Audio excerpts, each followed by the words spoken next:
Want to just take a minute here and thank everyone for showing up and joining us today, wherever you are on the planet. Today, we dedicate our music to our ancestor, George Floyd, Breonna Taylor. We say their names and all those who have gone before to even make this moment possible.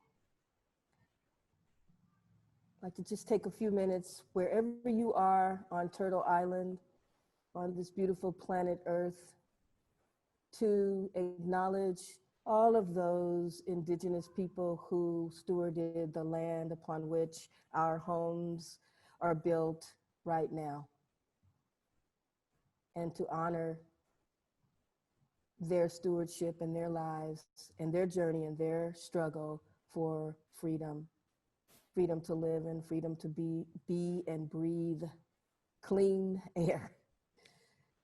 So we'll take a few minutes to just be silent with that thought, thinking of those who came before, thinking of our future ancestors.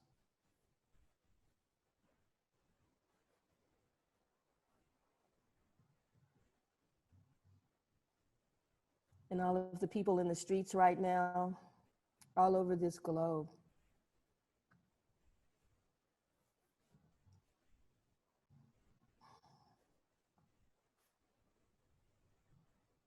Focusing on the healing of humans.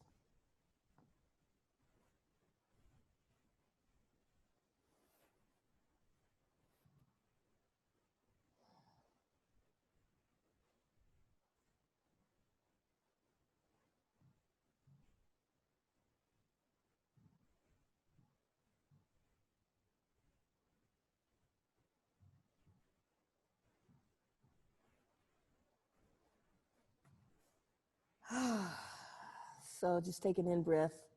Hey, I'm in California and this is what we learn out here to touch the spirit. So just breathe in and out a few times, get yourself settled, relaxed wherever you are, because you are in for a treat. Gives me great honor to actually speak to you today about the Public Conservatory, which seeks to center Blackness in the creation of American music and culture. And when I say America, I'm speaking of North America, South America, Central America, the Caribbean, particularly those places where African bodies were taken to create an economy that makes it possible for us to even do what we're doing right now. And this is true. And so the Public Conservatory seeks to illuminate the experience of African people in the creation of music spawned by those descendants who were stolen from the motherland. Can you imagine the world without soca, without reggae, without Cuban, Afro-Cuban hip hop, hip hop, all right? We can talk about that now too. I'm speaking mainly of the rumba and such, of samba, of cumbia from Colombia, of salsa, of the music of Argentina, of all of that. This music is grounded in the African expression and experiences and has been spread throughout the world. And therefore, people love us, which is why people are on the planet now just saying enough is enough. So the Public Conservatory seeks to really illuminate that musical experience. My name is Angela Wellman, and I am the founding director of this Public Conservatory that I speak to you about. And I'm just happy to be here, as you can see. But we came to listen to the music now. And so I want to just move straight into the work that we are doing. There's a program called Black Girls Play that I created to expose young Black girls to the music industry, witnessing that though we participate in this industry, we are very sorely underrepresented in the inner workings of this industry. You will see Black women singing, you will see Black women dancing, but you very rarely see Black women playing trombones and trumpets and saxophones and or running the sound at a concert. You know, so this program, Black Girls Play, seeks to expose young Black girls to the ecosystem within which a musician can thrive.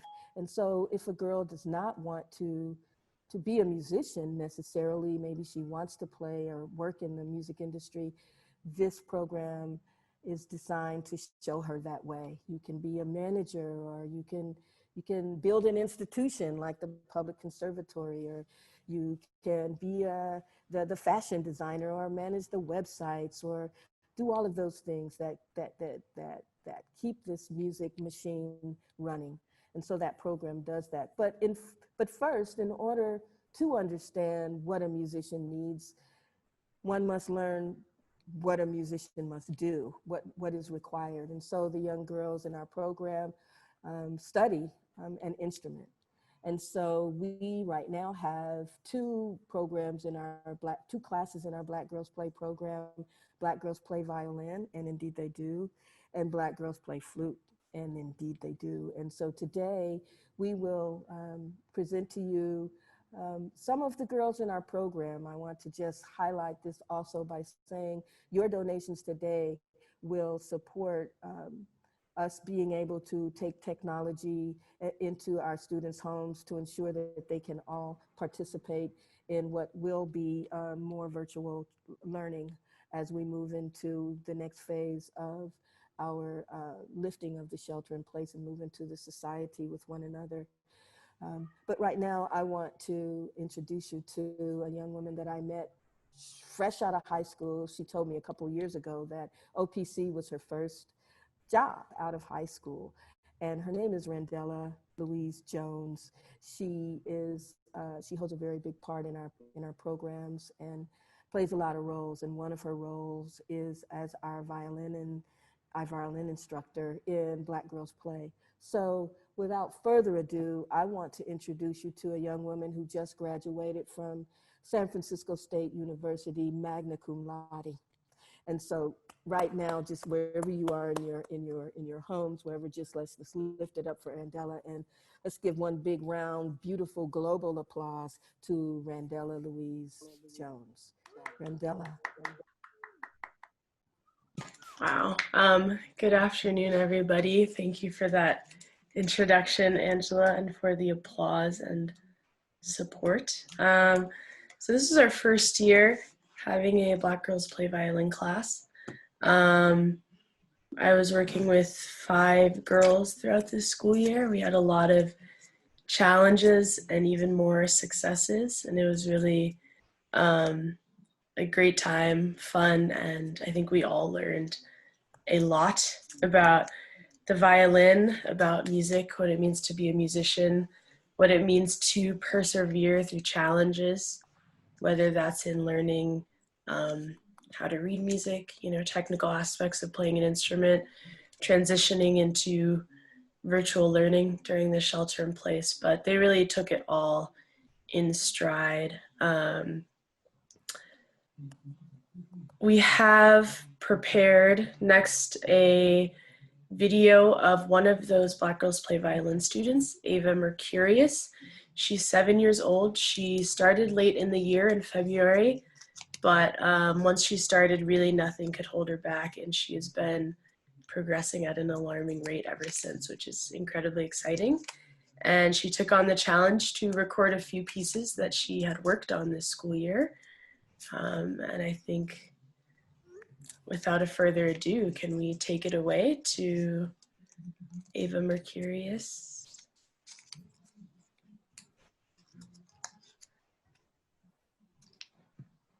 Hi, my name is Ava Mercurius, and I'm with Black Girls Play Violin at Oak Conservatory of Music. This first song is called Lightning Road.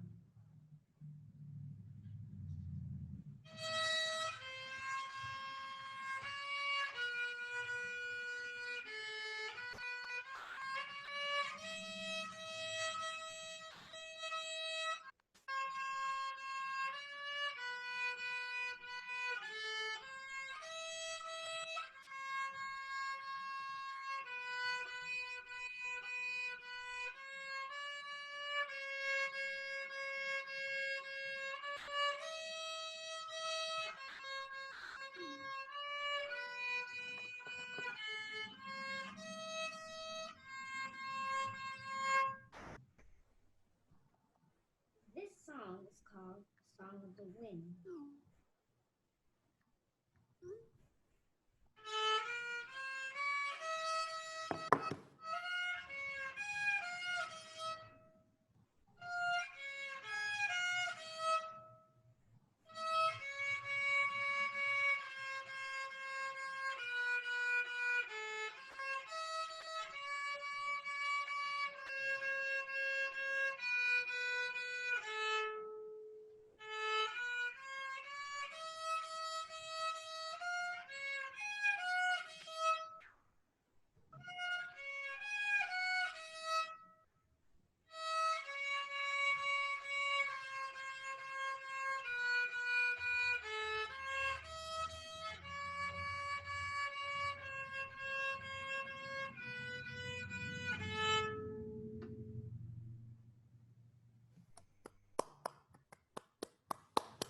All right, I can hear you, that big, loud, thunderous applause for Ava. So, so honored to have her here, and I mean that, truly honored. I always say that at OPC, we recruit families, not just, students. And her family, her mother has been a big part of the OPC family in just a few short months that they've been here, and we're looking forward to continuing working and together with them. Right now, we'll continue with one of our instructors who was here 15 years ago when I first created OPC. Her name is Nzinga Smith, and she's celebrated musician, saxophonist, flautist, and music educator here in the Bay Area. And we are again very excited and honored that she has returned to OPC at this time, and she's heading up our Black Girls Play flute program. And so please join me in welcoming Nzinga Smith as she discusses her students and what we're going to hear from Black Girls Play. Well, thank you, Angela. I'm gonna get right into it. Well, I have to say this, it's really been a pleasure to work with Black Girls Play and just the concept. And it's true, not seeing a lot of Black women instrumentalists, and certainly not in the technological aspect of music. So I'm glad contributing my small part to Black Girls Play. And Black Girls Play this year is Kiera Parks, Soleil Miller, and Evan Green. They've been studying flute with me for about a year. We're going full steam ahead this fall, but everybody knows what happened, the pandemic hit. And so we had some, all kinds of technical and personal difficulties. So we have Kiera here today representing Black Girls Play flute. I have to say about Kiera, she just graduated from elementary school. She'll be starting middle school next year in the fall. I have to say she is one of the most resourceful young ladies that I have met. She's had problems with her flute and been able to fix it on her own with instruction from me over the internet, which, you can imagine how confusing that can be, but full steam ahead. Technological problems, that's fine. She connects with me on email and we say, hey, let's go to this other, method of meeting for a lesson. And she's right there. So without further ado, here is Kiera Parks.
Ah, yes, yes, yes. Please, please, please. You can put it in the chat and let us know just what you're thinking. Very shortly, we'll have a link for some other little goodies. But right now, I want to move on to our next group of students.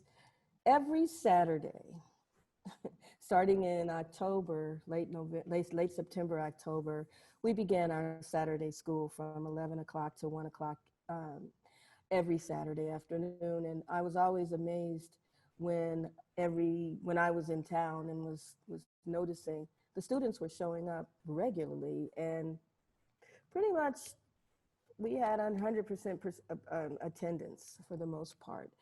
So about 15 young people came every Saturday. And one day when we were sitting in circle, I asked them, I was like, what's going on? You guys could be at home. It's Saturday morning. You could be watching cartoons. I don't know what kids do nowadays on Saturday mornings, playing video games. I have no idea.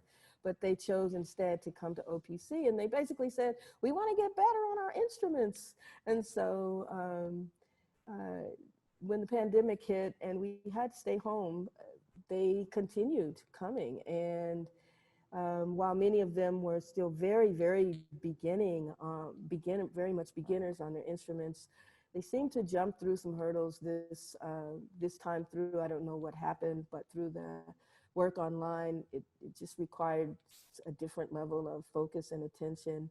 And a few days ago, honestly, we went out to the Redwoods and decided to tape them live. And so you're going to see that. But right now, I want to introduce you to the teachers of our Saturday school program, Mara Fox, who teaches beginning band, and Alfredo Aguayo, who teaches beginning guitar.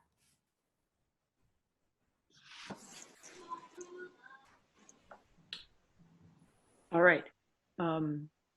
So I'm not sure if I'm up now. Yes, you are. Okay. So I'm Mara Fox, and I've been teaching the band class for Saturday school along with Alfredo, who's been teaching the guitar class. We decided to collaborate for a piece, and we chose the song Guantanamera, the Cuban classic, but it's actually a song that has been performed in many styles by many different performers over the years, and it worked out well for us. Saturday school, teaching a band online is pretty challenging. Anybody who's done Zoom classes as a teacher or as a student knows we can't work together synchronously. That is, we can't play all at the same time, which is what bands do. So, but we had great attendance. The kids really persevered. They worked hard on our new adjusting to the online format. And when we were able to get together in Redwood Park on that beautiful day that wasn't too hot or too cold under the redwoods there, it was just great to bring the kids together and play together. And it took some time to get us really working together to play together like we've been really wanting to do all these months that we've been apart. So it was a great feeling to be able to play together and collaborate with the guitar class on Guantanamera. And I don't know, and if Alfredo has some other. Definitely hard work, perseverance, consistency, responsibility, adaptability are just a few words to describe the commitment of the students that we've had every Saturday and the commitment from their families. Here we have Guajira Guantanamera by Cuban author Joseito Fernandez.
my God, that just makes me feel so good. I remember that afternoon being in the park with them and seeing everyone just out and having fun and playing. I went out and bought a bunch of tacos and burritos, and we had some beverages, and we had Kepra Batis, who is our videographer.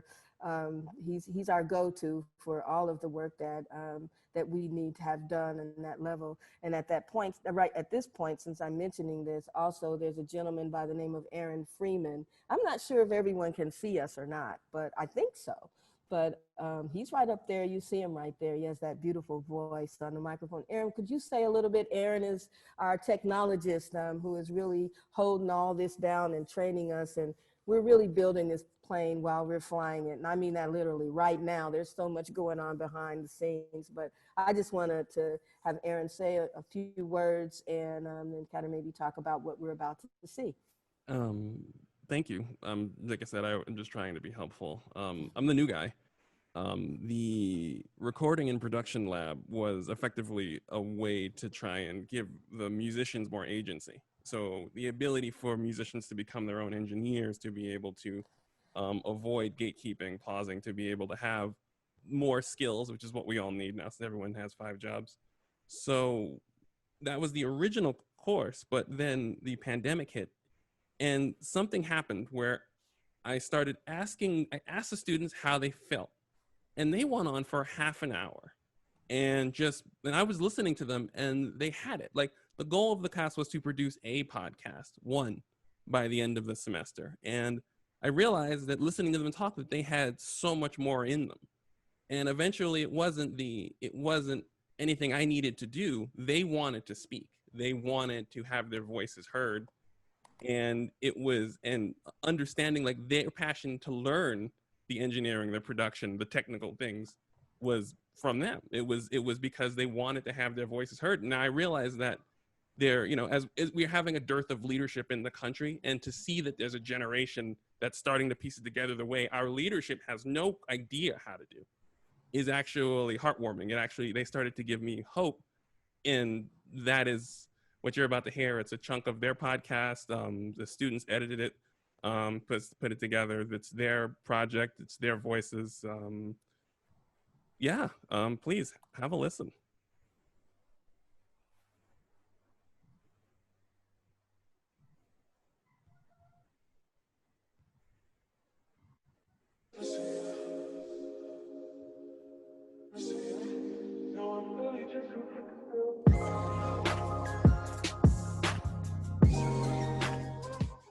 Welcome back to OPC Rec. My name is Samaya. My name is Sarah. My name is Melissa. And today we're going to be talking about the kids' point of view of anti and pro quarantine. So here's a clip from the video that we watched talking about anti-isolation or pro-isolation.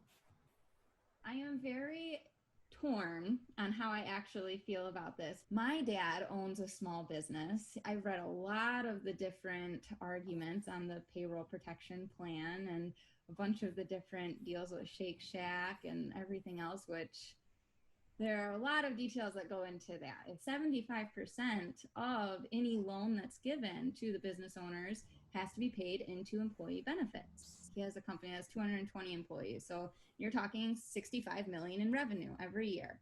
And so some would say his business is too big. He shouldn't have gotten it. But that's 220 employees that he's taking care of. There can be an emotional response saying they're not protecting the mom and pop shops. They're not protecting this. But ultimately, 220 employees are getting their salaries and 4 aren't.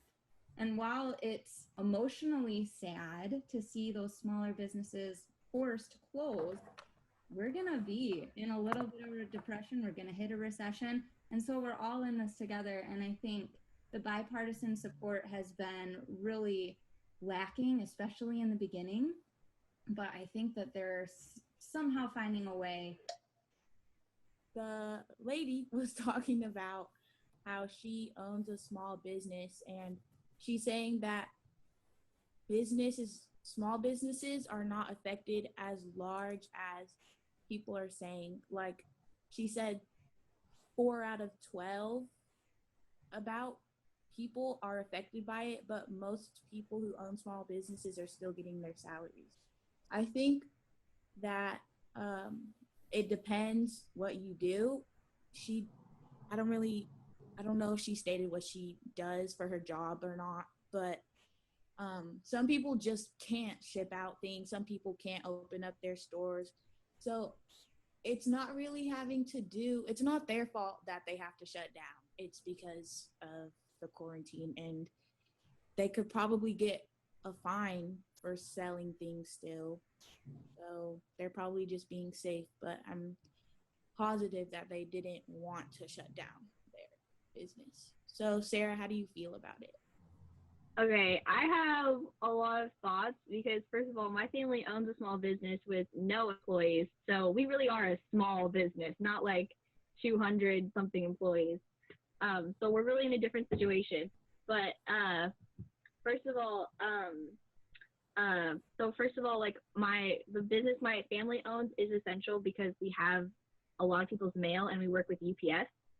And so we're still open. And like I think even if they allowed small businesses to open, like there would still be a huge closing like around all small businesses because like people aren't shopping, and especially for businesses who are really small, like smaller than my family's store, and they can't set something up online. Like this is really hard for them. And I think like she was talking about how like you can have an emotional response and say that, oh, we need to protect like the small stores instead of, or like, you know, look at it in a different way and say, oh, but we need to protect like 200 something employees. I don't think she was taking into a fact that that like when you have a small store, like a lot of times there's like a big family that benefits off of like the income from that store. So here's my thing about what she said though.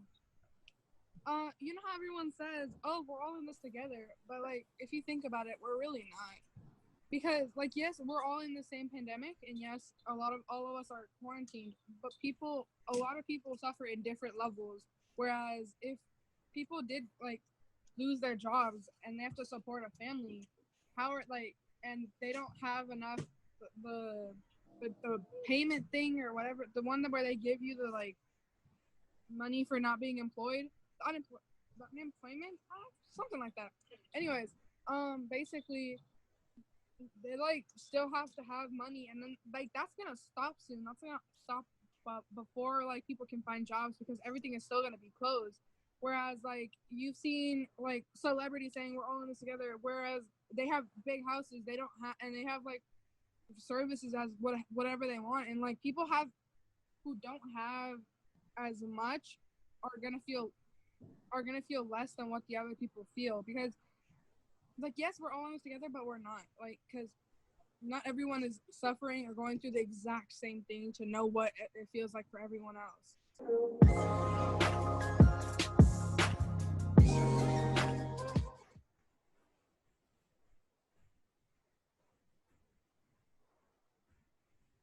Wow, I just have to sit and take that in. So yeah, so this is what we do at OPC. We offer built into our curriculum are these opportunities to really deconstruct life around us. Part of our daily pedagogy is a gathering circle where we check in, we see how everyone's doing. And because so often in our society, the voices of people of color and other what so-called marginalized individuals and populations are not really invited to tables. You know, Shirley Chisholm said, if there's not a chair at the table, you know, take your own chair up there and sit down. And so this is what we do. We invite and encourage everyone, and from our board level all the way to our classes and our students, our little 6 and 7-year-old kids, to just have a moment, a 1-minute check-in. What do you have to say? If you want to just sit there and breathe together. This is your minute, and we're all here for you. We're going to listen to whatever you need to say. And there have been some pretty deep emotional experiences we've had here together as we work through our work, our teaching and learning, grounded in the principles that that we strive to adhere to. I'll tell you about that more later, but right now we're going to have a little, call it a little intermezzo, a little break to hear from one of our parents about her experience. And also you'll find in the text a link to our website, which is opcmusic.org. You can go there and check it out, but there's also along the top there's a little word that says donate. Click on there, and that can take you to a page where you'll see a donate button. Will take you to another page where you can make a donation of any size, whatever you are able to give. $1, $2, 10, 1,000. We've had quite a number of large donations today to our benefit, which is very kind and of those individuals. And so we do invite you to do that. If you got a free ticket, that's fine. The ticket is free. It remains that way. And if you're able, at whatever amount you're able to support our work, know that that is very much appreciated. And right now I'd like to turn it back over to Erin to introduce you to our next voice that you will have the pleasure of hearing.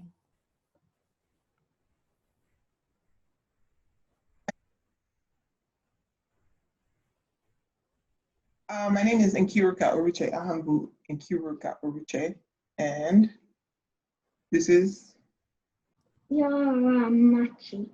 And I'm a mama to Zira Machi, and Zira started at OPC in the last summer, 2019, for the first time. Zira is 7 years old, and that was like, started at OPC in the summer camp and was When like, I was 6. when you were 6. I was 6. Oh, that's right, you were 6, right. And just like really fell in line and loved it. And we, you know, just like in a short session of the summer, already Zira had, you know, explored so many different instruments, including, you play violin? Yeah. Marimba. No, I played trumpet. And after the summer session, Zira started with the Saturday school, which is once a week, going from 11 to 1 p.m. and has picked up trumpet as her instrument of choice.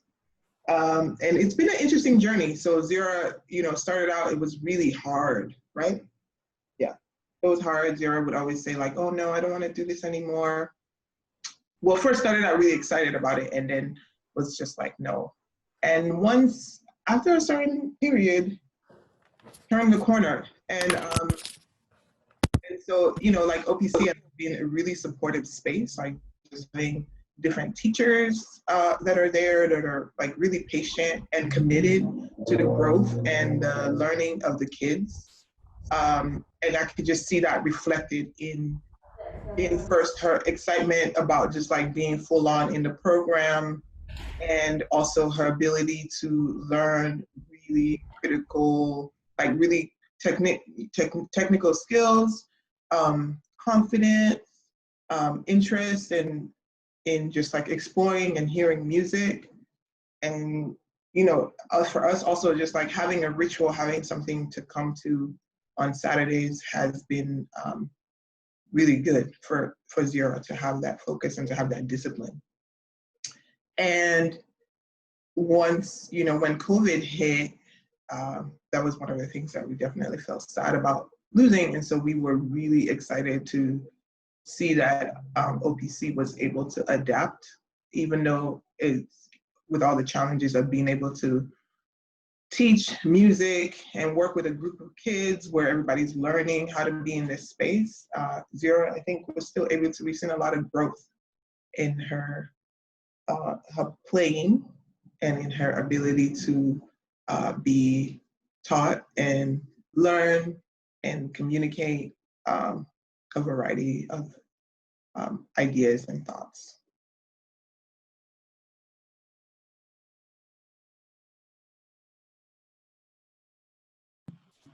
You're muted, Angela. That's not my fault. That's Aaron. Aaron, we get on you. No, I'm just kidding. But thank you so much. Wow, this is so strange, honestly. Anyway, I won't go into it because I could get a bit verbose on certain things, as you might know if you're in my world. Anyway, it's just wonderful having NK and their family with us. Again, we're looking forward to growing and watching Ciara grow out there. She was pumping it out there on that trumpet, on that Guantanamera. Was she not? Was she not? All right. So thank you so much, NK, for taking the time to do that for us. We're all called right now to do all this technology and really step it up. And it's amazing what we've all been able to do. Right now, I am hoping that one of our board members, Coriander, is on. Coriander, are you there? Okay. We'd just like to have you speak a little bit, if you would, please, and share your experience as a board member and also as a parent at OPC. Good afternoon, everyone. And if you could get closer to your mic so we can hear you. There you go.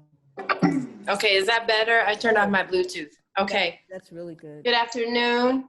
First of all, I just want to say how much I love you, Angela, and how much respect I have for OPC and everyone who makes OPC happen.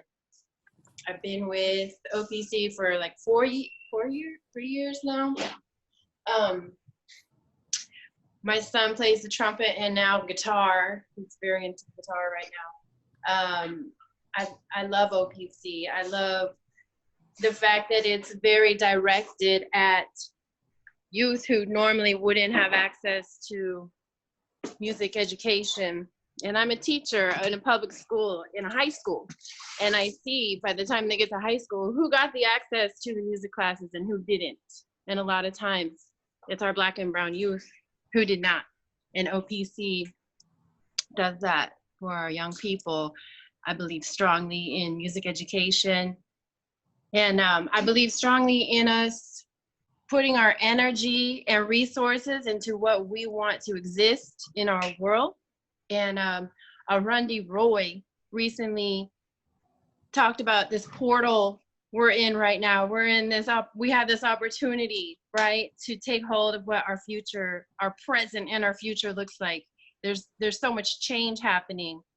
And part of that is where we put our monetary resources and finances. Like, I know it's hard right now. I know a lot of people don't have jobs right now. I know that. But if you are able to, it's more important now, I think, than ever to put your money here. We want to see music. We want to see education. We want to see these things in our future. We're moving through something right now. What do we want to be there on the other side? Put as much behind music education and OPC as you do like Target. You know, we go into Target, spend $100, $200 like nothing, and I get it. I'm a parent. I get it. But we also need to change that culture of we could spend that much money so easily there, but we also need to be spending that much money with these institutions that we want to see thrive and be sustainable. And I can't think of something I want to see thrive and be sustainable more than Oakland Public Conservatory of Music. Every time I come to these concerts and see these kids, it moves me so much. And I'm like, yes, this is all the work that you guys don't see that goes into this. It's so much work with nothing. And so it's worth it. It's so worth it when we see these kids playing these instruments in the redwoods during this quarantine. Like, how beautiful. That was so beautiful, Angela. Wow. So please go on to opc.org. And I, as a board member, I have a monthly, they just take it out of my account. I'm not doing a one-time donation. I want you to have this money every month. It's like my AT&T bill. You know, it's like the PG&E bill. But this is an important bill too, because I want this to exist. Just like I want the lights on in my house. I want music in our kids' lives. And I don't know about you guys, but right now music has been the saving grace in this crazy time. I follow a lot of DJs who play music that's Black music.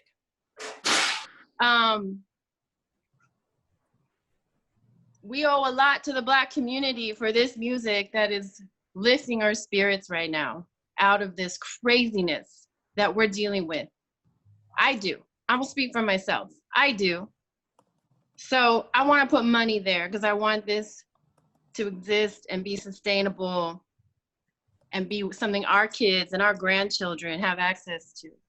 So please go on to the website, do a monthly, just take $20, $40, $100 every month, whatever you can do, please. Or one-time donation, we'll take it all. If you don't have money right now, how can you help? You know, get a hold of the folks at OPC and be like, what can I do? Can I get on to Facebook and Instagram and blast events like this so we can get more people who might have money, who can donate more. So I just feel so honored to be even asked to be part of this. So thank you. Thank you so much, Coriander. Your voice is just so powerful and necessary. Everybody just lift up Coriander. She's doing great work here. She teaches at a high school in Oakland Technical High, and doing some really great work with our young people over there, keeping them on track. The young people who need us most, the so-called, disabled students or whatever, but we don't think of them in those ways. They just learn differently. So I want to just invite you again to our website, which is www.opcmusic.org. See what's happening there, our classes. We have not updated our schedule for the summer, but we will have summer classes. We're doing a hybrid version. So you can also send us an email at info@opcmusic.org. And you can also call us at 510-836-4649. Leave a message. Just, let us know you're here. Let us know you're interested in our work. And, we're open to receiving ideas for classes. We not only teach children, but we also have adult classes as well. So right now, I want to move on to an important collaboration, that we have with San Francisco Jazz Education. A few years ago, I communicated to Rebecca Mauleon, who is the Director of Education there, that we needed to address the fact that there are very, very few African-American children in their Youth All-Stars Big Band, as well as this is a phenomenon that we're seeing all over the country. A music that was spawned and created at the suffering, the blood, sweat, and tears of African-American people. The progenitors of that music are not having adequate access to the music. And so to address that challenge that we were having, that deficit, that dearth, shall I say, Rebecca and I joined together and created the OPC SF Jazz Academy to bring this high-level music education to young people in Oakland, particularly young youth of color, and with a real intended focus of recruiting African-American youth to the program. I will say that has ebbed and flowed, because another issue that we're dealing with, just as Coriander said, we do not see very many African-American youth in the music programs in our very public schools here in Oakland. So we have a lot of work to do. But again, this is what OPC does. We have instruments. Whatever student doesn't have an instrument, we ensure that they have one. And it's a different kind of thing to recruit African Americans. You got to do a different dance. You got to go out there. You have to do something different. And so we're still working on that ourselves, but right now our program is continuing. We were working for 3 years and recognized that after the third year of being in the program, our kids were graduating, going to high school, and we're not necessarily participating in programs during school and after school for a number of reasons. And so we decided to create a level 2. So right now we have the OPC SF Jazz Academy, which we're now calling After School Jazz. Level 1, which meets here at our location, which I am at right now, and at 3445 San Pablo in the historic California Hotel. Waking up those spirits of those musicians who came through here years ago. And we also have a level 2 high school class that happens over at Oakland High School with our collaborating teacher there, Brother David Bird. And directing both of those ensembles is a gentleman that I met through David Bird and who I value and respect immensely. He's very organized and dedicated and passionate in ensuring that our kids, particularly African-American kids and other kids of color, have access to this music. And he brings a very high level of intention and focus to the training, and he gets it from them, and he demands nothing but their A game. And so right now I want to introduce you to my brother from another mother, Benjamin Lee. Well, thank you, Ms. Wellman, Dr. Wellman, I should say, for such a wonderful intro. Greetings all. Hello, OPC family. It is my distinct honor to be with you all today, sharing the inspiring work of our students in the After School Jazz Ensemble program. I must begin with a special thank you to all of the other faculty members who work with this program. This is a long way from a one-person show, and I just want to lift up the work of the incredible Martin Berna, David Bird, Ruthie Price, Christopher Clark, Mara Fox, Marco Diaz, and Sandra Poindexter. We are so grateful to have them all, and without them, this program would not be what it is. Let me just tell you, it was really exciting to work with this particular group of level 2 high school musicians as they worked hard and never faltered in their dedication to their music. Since so many of the players in this group are already experienced musicians, we spent our time joyfully expanding their musical tool set and deepening their understanding of core concepts so they can speak back to the world with their voice and tell their story. I'm sure many of the students would be the first to tell you that level 2 is no joke in terms of workload and expectations. With technique work that pushed them way beyond their comfort zones, music theory lessons that would make most adults run and hide, and a rigorous set of repertoire that encompassed music from all over the African diaspora, from the work of Hugh Masekela in South Africa, to the Caribbean sounds of ska and reggae, to the unstoppably funky grooves of James Brown. Our band was really slamming by the time the pandemic hit. Needless to say, we had to shift our focus for shelter in place. And the new area for our advanced students was composition. And those students who continued with us into the digital pivot were able to experience a piece of that.